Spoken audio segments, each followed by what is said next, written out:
श्रीराम श्री ब्रह्मचैतन्य गोंदवलेकर महाराज यांचे दैनंदिन प्रवचन आज 2 एप्रिल। सत्संगतीचे 2 प्रकार। सत्संगती अति अपूर्व काम करणारी आहे।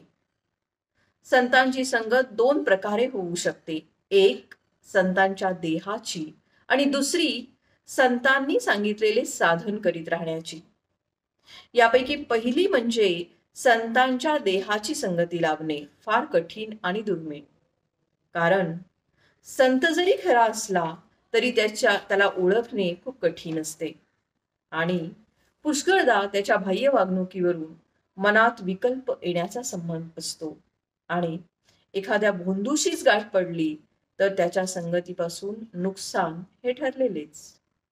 म्हणून पहिला म्हणजे संतांच्या देहाच्या संगतीचा मार्ग हा पुष्कळदा धोक्याचा ठरण्याचा संभव असतो। दुसऱ्या मार्गाने जाण्यामध्ये म्हणजे त्याने सांगितलेले साधन करण्यामध्ये बिलकुल धोका नसतो। कारण खरा संत काय किंवा भोंदू साधू काय, कोणीही झाला तरी तो दुसऱ्याला सांगताना खरे आणि बरोबर असेल हेच सांगतो। तो भोंदू असला तरी सुद्धा आपला भोंदूपणा लपविण्याकरता जे बरोबर असेल तेच सांगणे त्याला जरूर असते। साधकाने शुद्ध भावनेने ते साधन केले की सत्संगतीचा फायदा मिळून त्याचे काम होते। खऱ्या संतांच्या देहाच्या संगतीचा लाभ जर दैववशात प्राप्त झाला तर मात्र काम बेमालून होते। ज्या वाहनाचा आपण आश्रय करतो त्या वाहनाचा वेग हा आपला वेग होतो। फक्त त्या वाहनामध्ये निश्चल बसून राहणे एवढेच आपले काम असते। तसेच आपण खऱ्या संतांजवळ नुसते पडून राहावे। संतांच्या संगतीत आपली कृती अशी काहीच नसते, नुसते अस्तित्व असते। त्यामुळे अहंकाराला वाव न राहून वासनेचा क्षय व्हायला फार मदत होते। तुकाराम महाराजांनी देवाजवळ धनसंपत्ता मागितली नाही, मुक्ती देखील नको असे ते म्हटले, फक्त संत संगती दे असे म्हटले। संत संगाने नाम घेण्याची बुद्धी येते। बुद्धीची स्थिरता ठेवणे हे फक्त नामानेच साधेल। नाम जरूर तेवढे ठेवते आणि बाकीचे नष्ट करून टाकते। पण अनन्य भावाने नाम घ्यावे।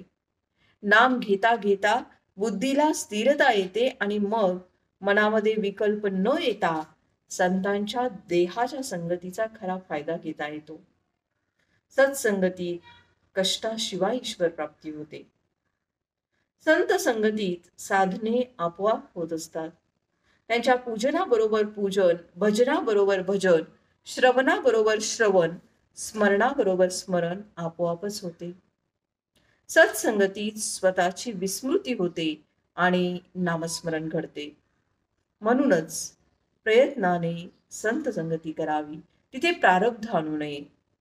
सत्संगतीत राहून नाम घेतले तर देह बुद्धीच्या कोंडीतून बाहेर पडता येते। आजचे बोधवचन, संतांना जे आवडते ते आपल्याला आवडणे म्हणजेच त्यांचा समागम करणे होय। जय जय रघुवीर समर्थ।